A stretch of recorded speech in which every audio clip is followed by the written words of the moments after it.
မခံစားနိုင်တော့2026မှာကျမနဲ့အတူရှိရမယ်ကျမကောင်လေးဘူးတွေပြပြပြီးရောက်လာတယ်ကျမဘလို့ခံစားရမလဲတို့ဘုံတော့ပဲတွေးကြည့်ကျမလုံးဝမခံစားနိုင်ပါဘူးဒီလိုပြပြပြီးတော့ပါလာတယ်ကျမလုံးဝမခံစားနိုင်တော့မခံစားနိုင်တဲ့အထုံးကျမပဲအရင်ဆုံးဖောက်လိုက်တော့မယ်နော်အတန်ပြောင်းဟာရဒီလာဘူး version 3လေးကကိုယ့်ရဲ့ energy တွေကိုမြင့်တင်ပြီးရလို့ပြောချတယ်အဲ့တော့ကျမကလည်းကျမရဲ့2026နှစ်သစ်လေးမှာ energy တွေကိုမြင့်တင်မှုအတွက်ဒီလာဘူးအယုတ်လေးကျမရဲ့ပေးမှာထားမယ်ပေါ့ဒီကောင်လေးကအခြေရေးလေးကိုကန်ကောင်းစေရလေဒီကောင်လေးကတော့မျောလင်းချက်လေးတွေပြည့်သွားမှာဒါလေးကတော့ညီညီကျကျနေခြင်းတဲ့သူလေးဆိုလို့ရှိရင်တော့ဒီကောင်လေးယူ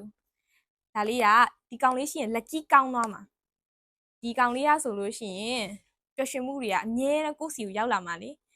ဒီဟာလေးရရင်တော့ကိုယ့်ကိုသစ္စာရှိမှုတွေပဲပြီးမဲ့ကောင်လေးရမှာနော်ကျမကတော့နှစ်သစ်မှာညီညီကျကျလေးပဲနေနေတာဆိုတော့ဒီကောင်လေးကိုပဲဖောက်ချင်တာရောတော့ဘုန်းတို့လည်းလာပြီးတော့တူတူဖောက်ကြနော်တူတူဖောက်ကြည့်ကြမယ်စိတ်လေးရပါစေစိတ်လေးစိတ်ကမ်ကျူနော်စိတ်အမေပါကင်ကြီးလေးကလည်းချစ်စရာလေးစိတ်လုံးဝစိတ်ဒီမှာစိတ်ရတယ်ကျမကြိုက်တဲ့အစိမ်းလေး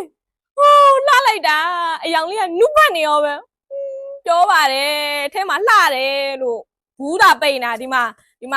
ဒီဘူးပဲပိန်တာနော်ဒီမှာထဲကကောင်ကဘယ်လိုလဲရှိုးလိုက်တစ်ချက်ရှိုးလိုက်အော်လုံးဝလှတာကျွတ်စင်ကြီး bro ရေကျမကြိုက်တဲ့အကောင်လေးရလို့ပျော်တယ်ရောတော့ဘုန်းတို့လည်းကျမလိုပျော်ခြင်းရောတော့ဘုန်းတို့ကောင်လေးကိုပူဇာလိုက်တော့လေဈေးလေးရတယ်တသိန်းကြော်ပဲရှိတာဒီမှာဘူးလေးတွေပိန်လာလို့ရှော့ပြီးတော့ရောင်းတာတန်